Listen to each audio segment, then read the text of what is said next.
urabuzwa n'iki ko James yaragukorera ijoro shaga James ibyo byiborere ubwo ndakuzi ubwo nawe wafushye mvuye iki ahubwo yigeranga amakuru rero ibyo Rwanda cyo mushaka kumenya amakuru yagera James ntamenye ndi mu mandazi ntabwo nzabivanaho bijya sha nyine byari bimeze neza urabizi James twatumaze icyumba tutabonana ijoro ryose byari shanyiriza ngo ntabwo byumva sorry baby reka nitebe na nimero numve ese no bitangiye amakuru yesu umva ntari bimeze neza waratwanze ntutudusura sinabimbwira akazi nyine hehe muri studio wow uririrwa ubaza sha ntandangira ahubwo nze kujya kuri telefone zawe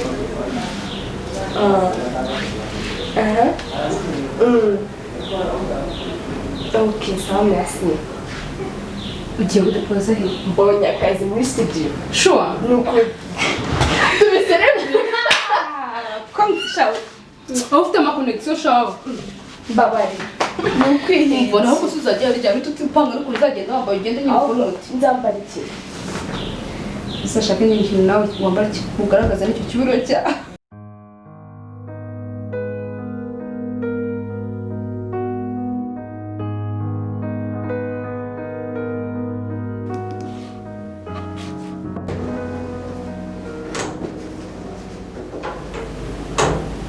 Maramutse boss.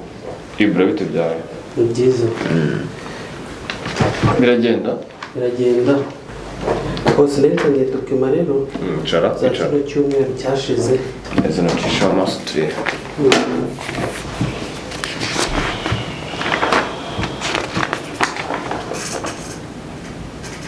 Very good. Ndabona ari byiza kabisa. Mwakoze neza cyane.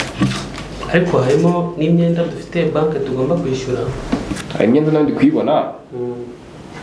Ariko humura nta kibazo ndaza kuguha amafaranga cyangwa se nguhe sheke ujye kubikuza kuri banke hanyuma wishyura ibi bintu. Ariko nibutse kubishyira no mu mashini kuko buriya kubikaza kima ziri hard gusa ntabwo zo safe. Right? Okay. Ubizirikana, ubizirikana ko urabizi ko ubushize zabuze ibintu birebire. Ndabikunda tora boss. Okay. No wakigira muri gahunda zawe noneho buri ubona kanya nambwira nta kibazo. Thank you. Yeah.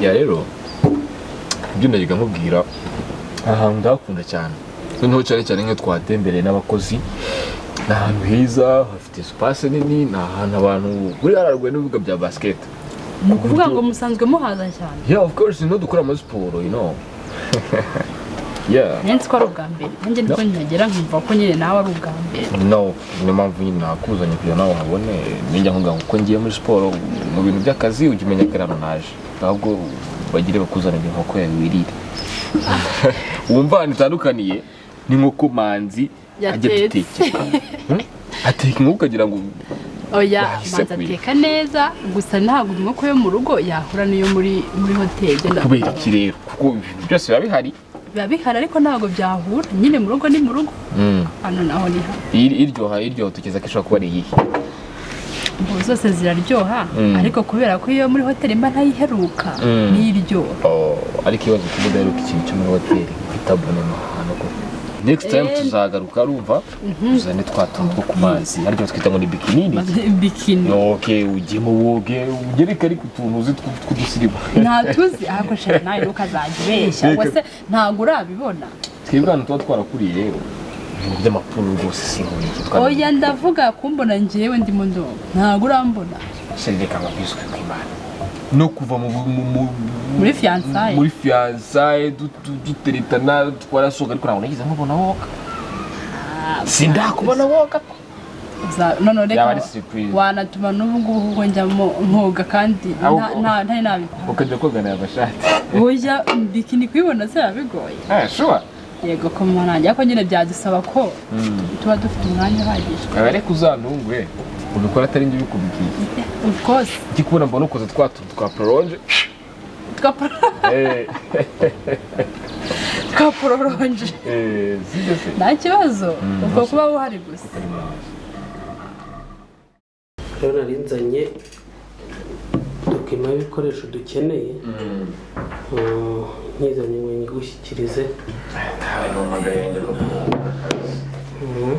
bagira ngo ufate akanya nawe ukawuteje ibyo byose nibyo dukeneye ase ko mbona ari byinshi ibikoresho mwakoresheje ese reka akazi ari kenshi nabwo ngubwo akazi ni kenshi cyane kabisa nizere ko bizi biri kuzamuka hari umusaruro ariko cyane ntabwo uri kubibona nawe rwose ibyo ni byiza cyane kabisa ndagushimiye ako boss sigaho mpisha umugore agira isabukuru ntumbwire Ibra nabona amaposite gusa baratinze kabisa abantu benshi cyagiye barandakariye cyane ngo ni gute ngo madamu ngo agira anniversaire ntudutumire none nawe nyine dubyo borabandi gusa nanjye byaranancitse mu by'ukuri nayo postinze ntabishakaga kuko bayibonye muri post zanjye ngo neshatse kugira ibintu biri private cyane biracika nshyira agafoto kuri status baranyatatse nawe ndumva ari wabibonye gusa byabaye byiza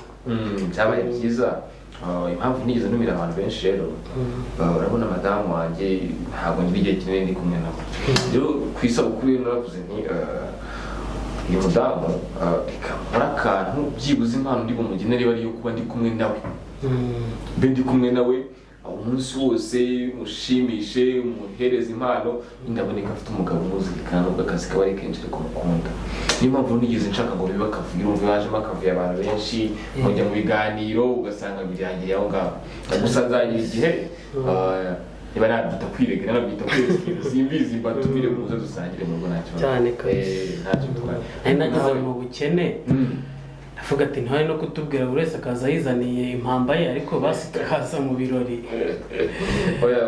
sinyize cyane ariko ndumva ntaragera aho ngaho ntabwo ndagera aho ngaho nzabipanga bishakira umwanya n'uwo mbabwire muze dusangire mu rugo nta kibazo ariko rero numvise ndabonye message yawe iri kumbwira ngo ntabwo biboneke ku kazi ngo urasohoke na Sonia cyane boss ejo nabonanye na Sonia ariko ibintu yankoreye byanyeretse ko yarankumbuye pe cyane ahubwo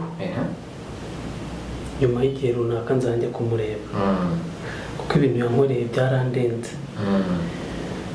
ndabyumva ndabona akanyamuneza ariko se byatari ariko babyumva buriya iyo umuntu akiri umusore urabona nanjye umusore ngo byemeje ubundi umuntu yagitereta ntabwo ari mworoheye ni ihurizo wabona ibintu byinshi imbere ye gusa ikintu nakubwira nkurikije ibyo mbona inyuma ntabwo nishuwa uriya mukobwa ngo Sonia mbona umukobwa ucishije make usa nk'uwiyubaha kandi urabona ikindi cyongeyeho nabonye ari seriyeze n'ukuntu ugereranyije n'abandi bakobwa bakeneye kabisa Sonia ni sawa yakubwira umufasha mwiza uzarebe neza uzacunga ibikoresho nawe nyirabwenge yawe uzabwira ariko ubundi boss ati numvaga ntashaka nakwibwira akana ku ruhande nkerera ko ngako ibintu byo gushaka ntabwo byambagamo pe ibyo bitekerezo rero ntabwo ngiye bishyigikira singize ibyo uvuga kuko n'abagabo barabitekereza nawe urabitekereza gutyo kandi umuntu anakwemera ariko ntabwo ngiye bishyigikira ubuzima buse buriya nubwo ubona abantu benshi badashaka ntabwo ari uko baba byanze ahubwo gushaka ni ubugabo n'ubutwari ni ukuvuga ngo gufata umwanzuro wo gushaka ni ubutwari budakorwa n'umuntu uwo ari wese ubonetse kandi uzarebe iyo ushatse uba uvuye mu cyiciro kimwe ugiye mu kindi yaba wowe yaba umugore wawe mwese bamwihesheje agaciro rero ntabwo nashyira igitekerezo cyo kuvuga ngo nzabyara gusa kubera iki ubwo warera ubuhinja kuterera nyirase ugomba gutunga umugore mukabana mugafashanya mugatezanya imbere. Merci boss. Inama ni ingenzi. Ariko nawe boss si kutagira ngo wibaruke ngo tubone umwana imeze bite cyangwa ariko ko abandi batinjira bimeze bite amasaha yagiye gerageza ducunguze uburyo umwete. Next please.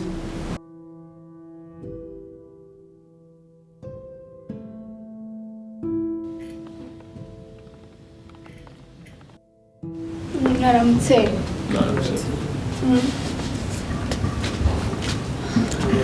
Please. Icyo wakererewe kwinjira Nenda nje gukoresha ubwiherero gatoya. Okay. Wowe Tanasha? Ngira ngo noneho watangira utwibwira muri makeya imyirondoro yawe. Murakoze, yitwa Tanasha, ni Gikondo, ni najanga gusaba akazi, ni umushanga ushaka umukozi, naje kubasaba akazi. Okay. Ngira ngo wabashije gusoma requirements zijyanye n'umukozi twifuza muri company. Nyuma yo kuzisoma wasanze ubyujuje ibisabwa? Okay. Hanyuma ndaza kuza gukenera document zawe kugira ngo tuzinyuzemo amaso, ariko hagati aho ngo mbere yuko mwaka document zawe ndagira ngo ngire utubazo dukeya nkubaza ku bintu bijyanye n'umwanya uri gupiganira. Sinzi niba witeguye. Okay.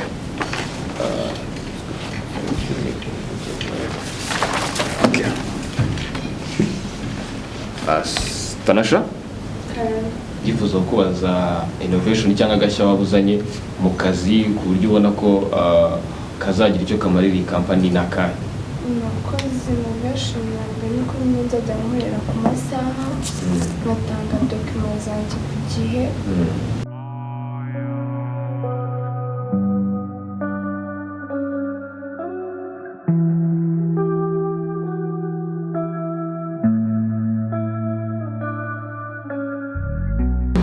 Ngaho mbwira rero ukuntu byagenze ku kazi. Ndi kubyumvamo ko akazi ngomba kukabona. Ni ukuri Utanawishingikirije isi. ni ukuri ntacyo, ariko nyine ndi kubyiyumvamo. Wakiriwe nande? Nagiye bankoresha interview, ariko nyine mu bantu bayinkoreshejemo harimo na boss. Nari mfite ikintu bidege icyoba, ariko nyine nitwaje aka Martin. Iyo ntakitwaza nari kwasebera. Tanasha, bivuze ngo wishe umutwe boss w'abandi kugira ngo ukunde ubona akazi. None cyane rwose. Kaninywere nzaba numva bizava muri kariya kazi. Oya sha.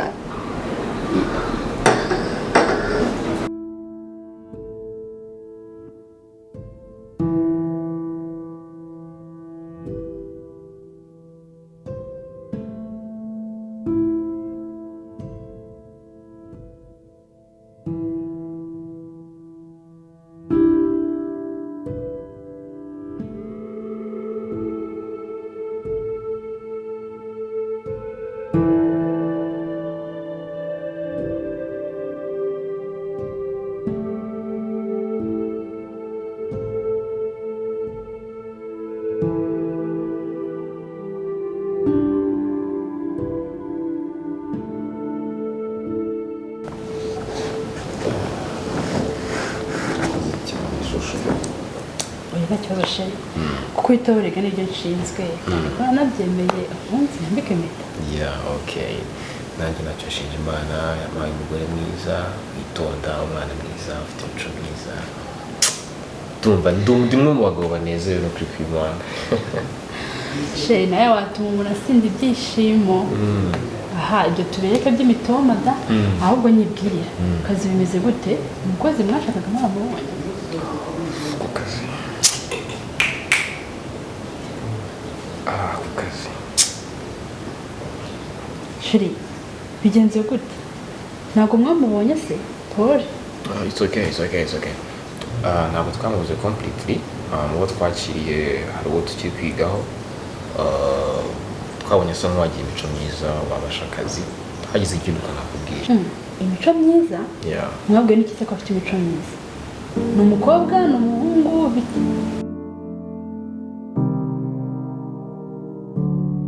bite byawe? Byiza boss. Nageze muri office ndakubura. Yego. Ngo waruntumyeho. Ya nagutumye ahubwo so wahuze uri mu biki ko watinze kungeraho. Mvuye hari muri office hari ibintu ndi gutunganya kugira ngo nze usanga bimeze neza. Okay. Sasa mperuka dukoresha abakozi ibizamini by'akazi ariko ntabwo nigeze nongera kumenya amakuru bimeze bite. Ntabwo wakoze follow up wowe bite? Ejo nibwo namaze gukosora abantu bose bakoze. Hanyuma kuri ya interview nsanga hari umukobwa umwe niwe watsinze ufite amanota yo hejuru cyane kuruta abandi. Umukobwa watsinze ni uwuhe? Bamwita Tanasha. Tanasha amanota menshi cyane. Wow. Very nice. She's very smart. Naramukunze cyane kuko afite ukuntu asubiza neza, afite confidence. Naramukunze. Nizeye yuko noneho ubwo rero watsinze ibintu bigiye kugenda neza akazi kajya gusura ku murongo.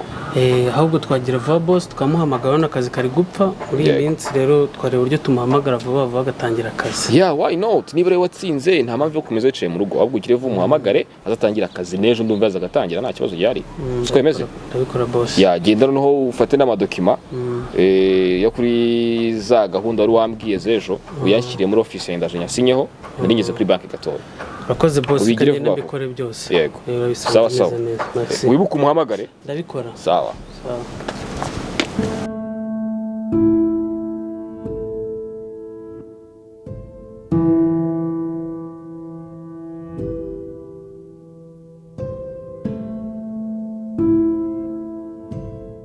Yes, hello. Muri Rwanda ko tutamenye.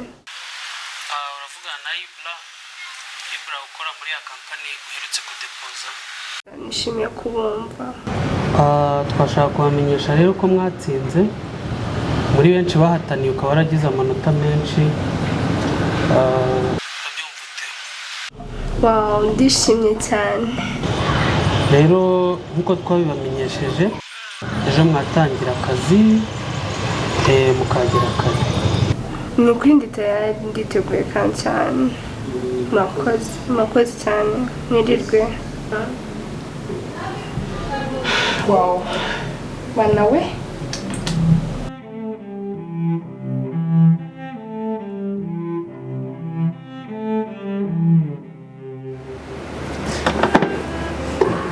Ese shiri. Mbeze gute? Sinari gutembera hanze mu baturage. Amazu yose y'imikino abantu bashyashya ubwo nkibona. Ubudahari baba baragiye bazidahari nyine. None se kazi bimeze gute? Kozi mwana burundi? Kazi karaguhangayikishije umudamu we.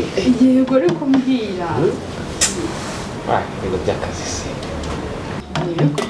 Abo banza muri abasoma gutegura ikizamini cy'akazi mwambwira nkazabafasha. Ariko no mwawegeranya atabizi ko dufasha kugira ngo tugutegure ikizamini. Yego. Reka mubwize ukuri. Ikizamini bakora cy'akazi. Wowe giguhaye nta kibazo n'ikintu kimwe washobora. Niko. Watangira ngo sheri ngo mbabarira ngo mpepeze ngo nyereka sheri ngo nyereka kaza ibintu by'ubusheri ari mu kazi. Wapi. Kure kugase. Je ibintu by'impapuro ndebaho. Ndeba. Nuko turakoze. Ako uribuka umukobwa nigize kukubwira wari mu bapugirwaga umwanya wa karakazi. Yego ndamwibuka. Uramwibuka. Uriya mukobwa rero niwe wagize amanota ari hejuru. Niwe watsindira umwanya wa karakazi rero. Ubwo ndumva end time nk'ejo ushaka kuza gutangira akazi guess. Ni byiza. Ubungize amahirwe umugabo wanjye kuzamubona hakiri kare. Ako amasaha binarenzaga ku masaha yo gutaha niri kuvuga mu gihe mbona ari ni menshi kandi uri gukora igihe warenzaga. Nta kibazo ubwo biraza gukemuka byose ariko sheri nubwo byose ibintu by'imashini sinzi ibintu ndi kubona urimo. Mfite inzara kuko tuzi ko nafite breakfast kandi nabonye Manzi ntazi ibintu yibereyemo mu gikoni ushatse nyaruka mukamufasha. Reka ngende mufashe. Mufashe we Manzi. Vansha. Nikore mu biki? Nanjye guteka boss. Mu gihe batekeshe ko ibintu uri guteka bitari gushimira genda kwereka ibintu umuntu agurira.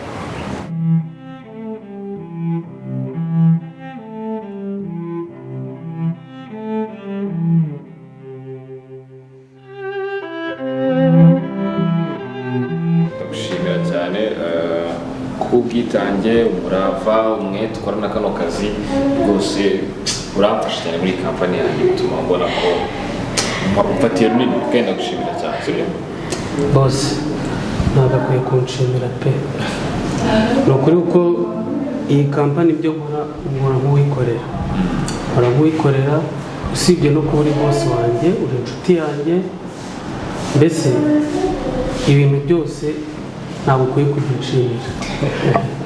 oya ntuzi kwifata nko kuryoshya wenda sinzi gusa ikintu ukwiye kumenya buriya iyo ufite abakozi biba byiza iyo wibutse kubashimira ukabereka ko ibintu bakora ubibona ubyapurishietinga bibongerera akanyabugabo bikanabatera imbaraga mu kazi bigatuma batanga umusaruro nko urushaho batanga kandi bakawutanga babona ko ibyo bakora ubibona biha agaciro ugiye biba byiza ibintu ukora umuntu abibona. Nanone bosi ibyo ni byo nanone bifasha umuntu kugira motivasiyo no kugira ngo abikore yumva ko namwe mubibona nk'aho dukuriye. Rwose ubona ndabibona kandi mbiha agaciro nk'uko tubikubwira kandi noneho ikindi kintu nanjye banakumva nicaye ibyo mutegurira byinshi imbere nibyo byiza. Naramutse. Yes. Urakaza. Bravo bigisha.